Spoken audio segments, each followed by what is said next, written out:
Hello everyone, welcome to another episode of Galactic Science 2 with Arturio Emerys. So it's been a couple of days since I've recorded, and things have changed an awful lot in the base.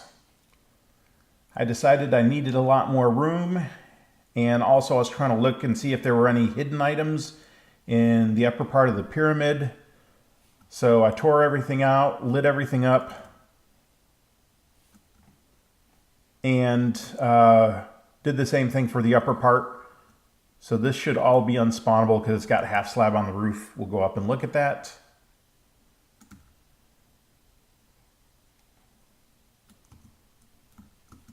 So I left all of this alone. The solar panels are here. They're still providing power for the turrets, but I don't know that I really need turrets up here now. These lamps are still illuminating the landscape in the immediate vicinity. And all of this is half slab, so nothing will spawn up here. Okay. So things can spawn out here, and I did get rid of the two turrets that were there and there, but there wasn't any way to power them, so I don't think they were actually working anyway. So that's all right. I have very carefully repositioned all of the equipment in the base, the existing equipment, and the stuff that I've built, with the one exception is these three pieces of oxygen equipment. There's something about these fluid conduits that I don't understand. There's a way to configure them that isn't completely clear. And if you break this one you seem to be able to break, but if you break this one and put it back, it stops working, it stops flowing, and I have not been able to figure out how to reconfigure it so that it will work. But these other ones, you seem to be able to move them just fine. So I moved the oxygen bubble thing here, and I moved the oxygen compressor here, just to compact it down a little bit, use a bit fewer of the energy conduits. I took out pretty much all of the lighting. I'll take this one out right now, just because I don't really, with the torches, I don't really need that. And I know the torches are not necessarily all that pretty. Oh, that one is going to go right there. And we will move the pulverizer right there. There we go. It should have power again. At some point, I'll do something with these electric flood lamps. Believe it or not, there were only 5 of them in here lighting up this entire place. And they do a pretty good job of lighting, but they seem to only work pointing to the side. I think that's the case. Let me...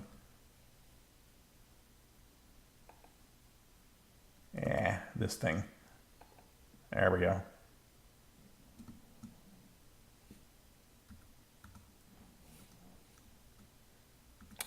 All right, that's not going to work because it didn't have any power. But let's see what happens. You know what? They can point down because there's one up there pointing down. So I could put one there, but since I don't need to, I'm going to put it away. All right, so a lot to talk about. Let's start over here. This is obsidian generation. In order to get it to work, you need some cobblestone. You take the cobblestone, you put it in there. There's a transfer node that pulls from that chest and feeds these 4 crucibles. There's some pyrotherium under each of them. There's a fluid tank between all 3 of them, and the fluid tank is set to pull from each of these 3 sides. So it is actively draining lava just as soon as it melts. In front of it is a stone barrel, and the fluid tank is set to push into this stone barrel. Water on top of it turns the lava into obsidian, and there is an import bus underneath. which is pulling into the ME network. So that's how I'm producing obsidian right now. I did make an igneous extruder. It's a little expensive to make.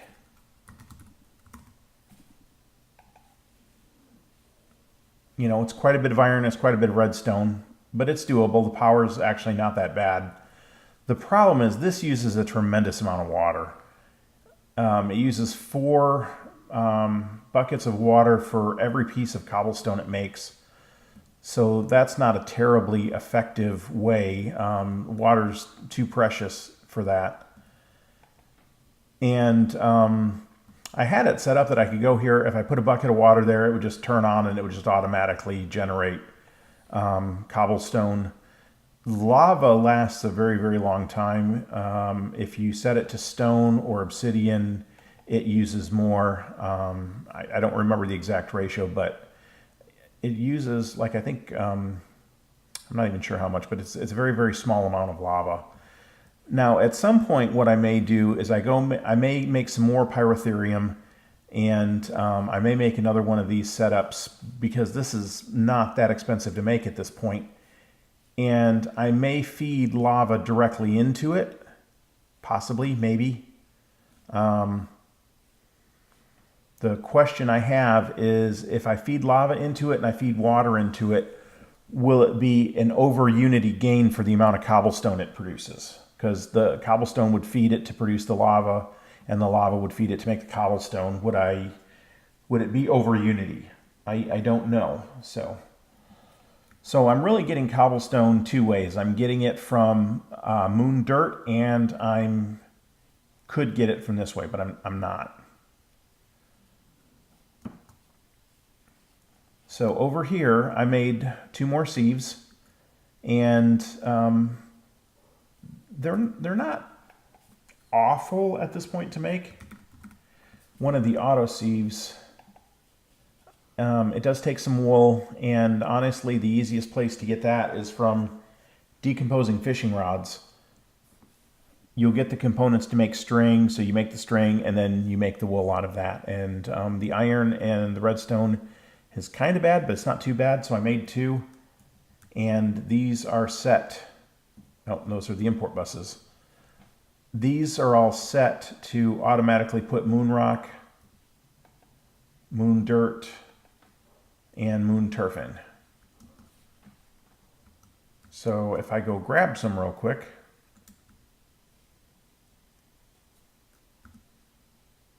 is it nighttime? No, it's not. We're good. So I've been clearing out here. I need to set up a quarry at some point, but I don't know if I can run, if I have enough glass cable to run an import bus out here. So I need to do something to figure out the logistics of setting up a quarry out here. So I'll do that. Oh, okay, somehow I turned that off. I need to figure out how to recharge my magnet. So we'll just gather up some of this stuff real quick and feed it into the ME network and show you how it's automatically sieving this stuff. I don't have it completely automated in terms of producing the metal. That's going to be a longer range goal. There's still some things I need to figure out about this mod pack. But as soon as I do, I will set up as much automation as I can. So I like the way my base looks on the map now that I've changed.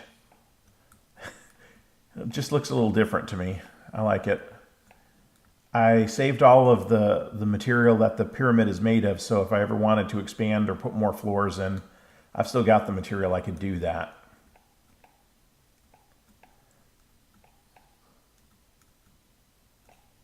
All right, do I have some? Yeah, I've got some moon rock, so this will demonstrate that this works. I'm not running a tree farm at the moment.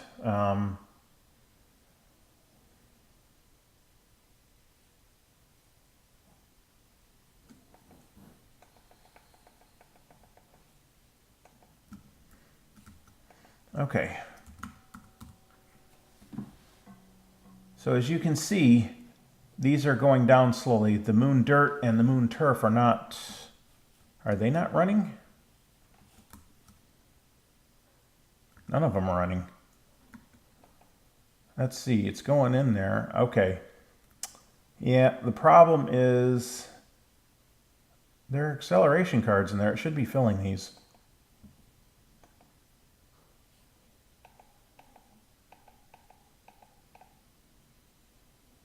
Oh, that's import. Export probably does not have acceleration cards. Nope, it doesn't, because I don't think I have any more. I think I used them all. You got them as a quest reward. And quite frankly, it'll be a while before I can make these. I mean, there's all kinds of pieces of equipment I have to make before I can make these. So, I mean, what I can do is I can steal them out of other equipment that I'm not using at the time. Or what I may do is just take some of them out.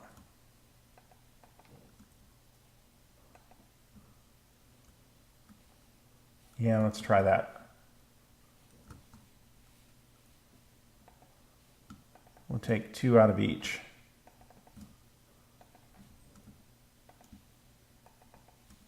And then we'll put, oh, where'd they go?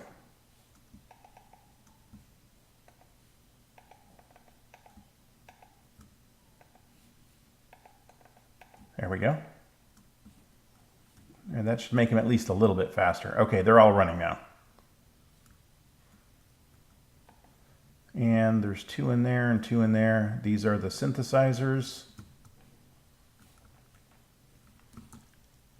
And I don't think there's any in here, so we'll put 2 in each synthesizer. There we go. Okay. So basically, this is one way that I'm producing stone, is just as the one sieve runs. I did find out something interesting. Do I have dust? I have some dust. All right, there we go. So you can, if you can make dust, you can sieve stuff and you get, you know, powders. And I don't know if Kathleen intended that. Is this one running? This one?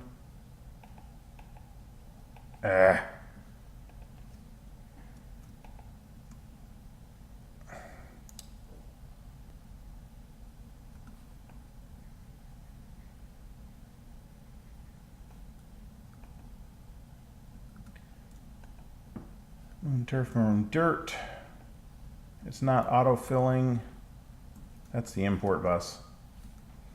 Yeah, for some reason there are glitches. This is dirt. That's turf. That's rock. And sometimes it just stops loading them, and the only way to fix it is to quit out of the game and come back in. So I'm going to do that real quick. Again, I actually just did it a minute ago. All right, let's see. Did that fix the problem? No, it didn't. Why did that not fix the problem?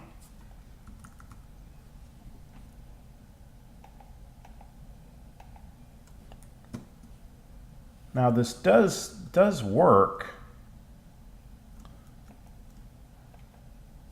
Turf.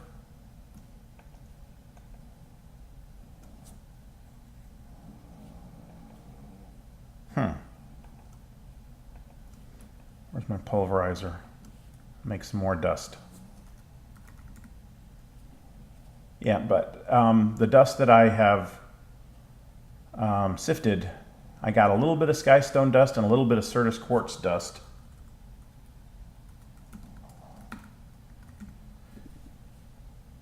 And where is it? Oh, there. So it shows a couple of different ways you can make it. I was gonna do this, but I didn't. Actually, did I do all of that sand? Nope, not yet. Because I think I can go like this. Yeah, and I can make a Certus quartz seed.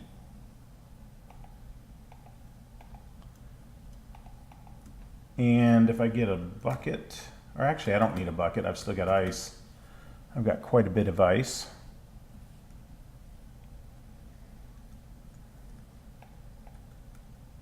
Now, I don't have any kind of accelerators, you know, the little machine that speeds up your Certus quartz.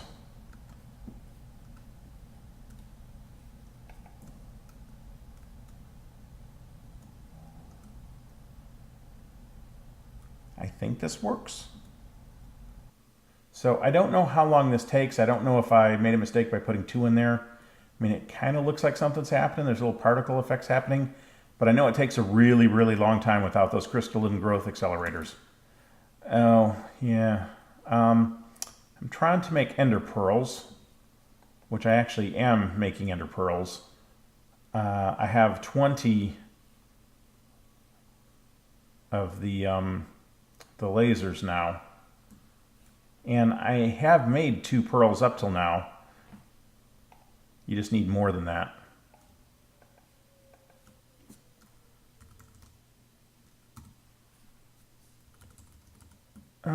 Did it finally take all of them on their own?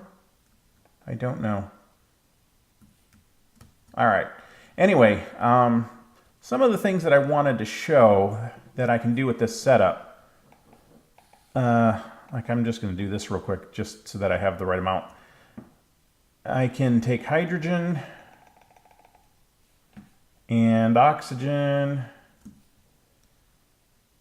and on my synthesizers,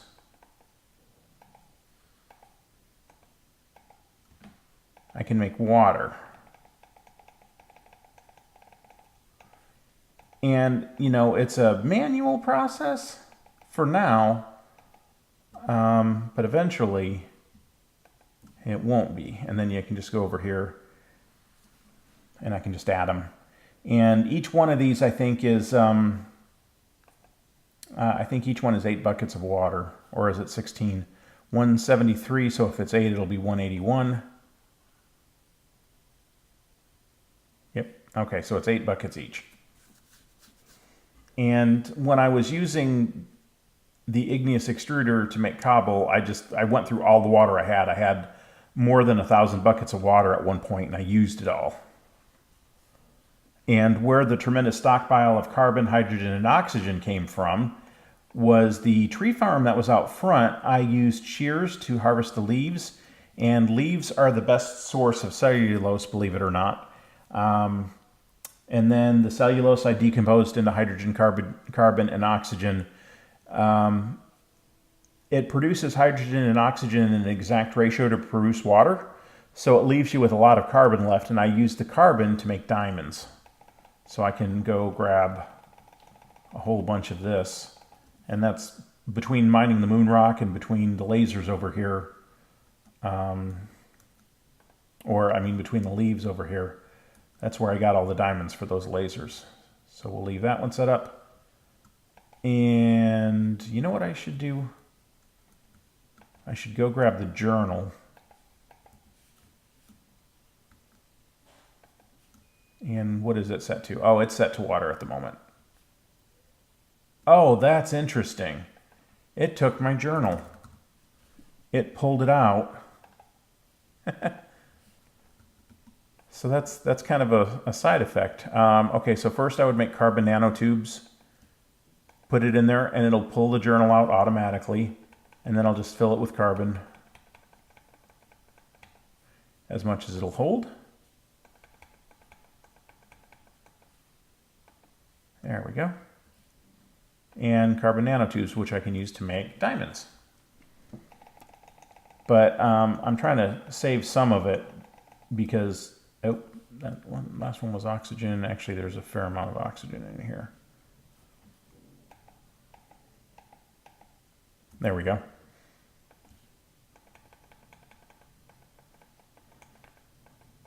It's not full automation, but it's better than nothing.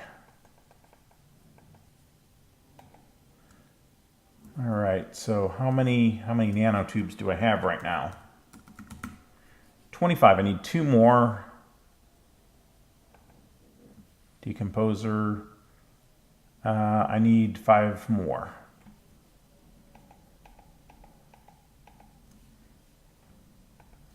There we go. 2 more.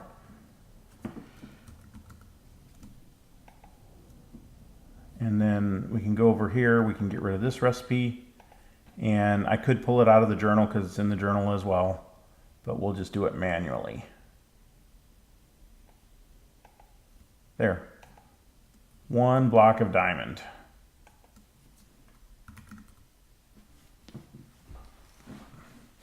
Other interesting things you can do.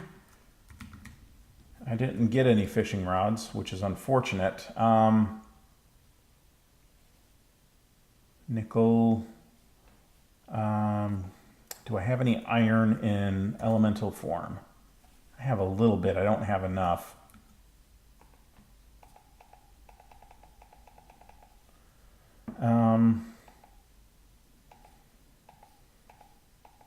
But there's an easy fix for that.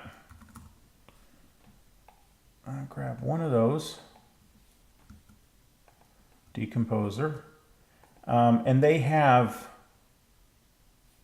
do they? Yeah, they do. They've got import buses underneath them, so it should grab it. It's slow, but yeah, they're going down. It's probably faster to just grab them. Again, without those accelerator cards. Okay, 10 iron and nickel. That makes Invar. And what Invar is good for is you can make shears, which I think have a little bit more durability than iron. So if you do go out and plant a tree farm, which I'll do right now, it lasts a little longer.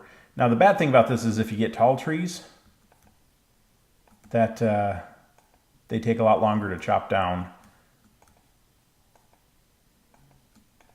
And you get a tremendous amount of leaves from this. Honestly, you'd probably have to make 5 or 6 different sets of shears to be able to harvest all of the leaves. But if you don't want to do it manually, you can use this over here. And I'm currently out of water, so we'll grab some water here. Highlight the water, stick the tank in, grab that. Those can be put back.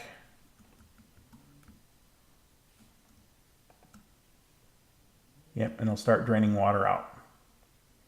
And the photogenic isolator will make more trees. You'll get logs and you'll get saplings. The rich phyto grow, I made that. I used up all I had. And it's not terribly difficult to make. You do get a little bit of as a questing reward. You do need to have the rich slag, and I don't think there's a way to get it other than with an induction smelter, which I don't think I can make. So you can't make very much of the rich phyto grow because you only have 64 of these. But look at the yield. If you do the right recipe, using pulverized charcoal and niter or saltpeter or potassium nitrate, you get tremendous amounts of this. And I actually have many stacks. Where you get the potassium nitrate is you take your gunpowder, go to your decomposer, decompose it, you'll get potassium nitrate. And again, all of this will slowly be drawn into the system. For your, let's see, synthesizer. All right, right, with carbon,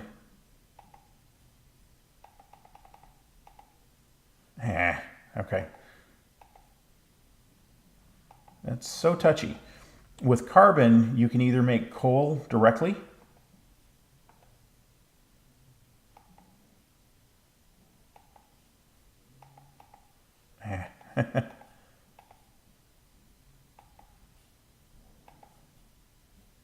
oh boy, yeah.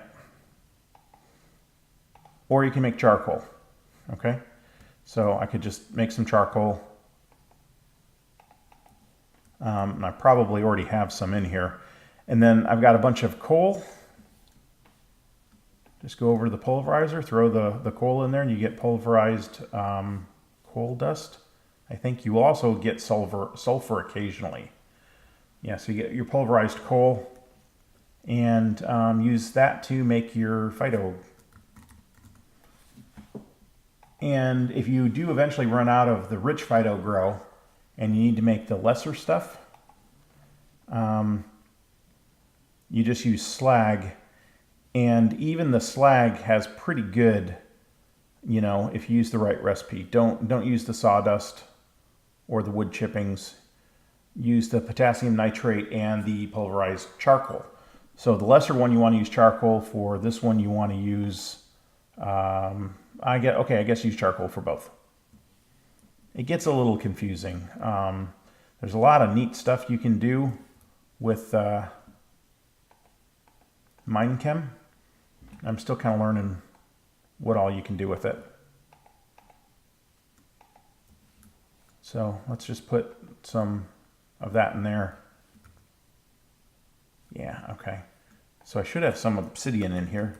Yeah, I've got some. Take that, and I can decompose it for silicon dioxide and magnesium oxide.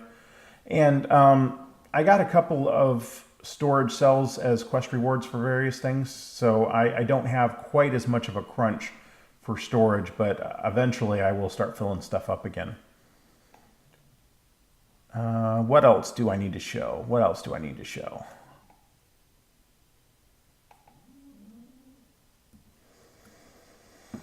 And what was I even trying to make? A redstone furnace.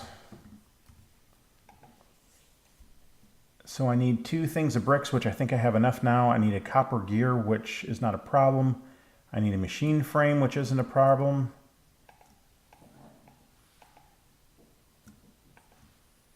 And all because I'm trying to make refractory bricks. And keep forgetting to turn the magnet off.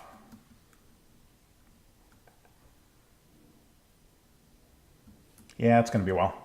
All right, I think on that note, we're going to call the episode done. I don't know how long I've been recording, but probably too long. So we're going to stop right there. I hope you got something interesting out of the episode. It's a little disjointed, but I think I had some good tips and tricks and hints in there that will help you out. And if you enjoyed the video, it would be great if you could leave a like on it. And if you haven't subscribed to my channel, it'd be even better if you could subscribe. And if you have any questions or comments, leave them on YouTube. I will respond when I can. This is Arturio or Emerys signing out from Galactic Science 2.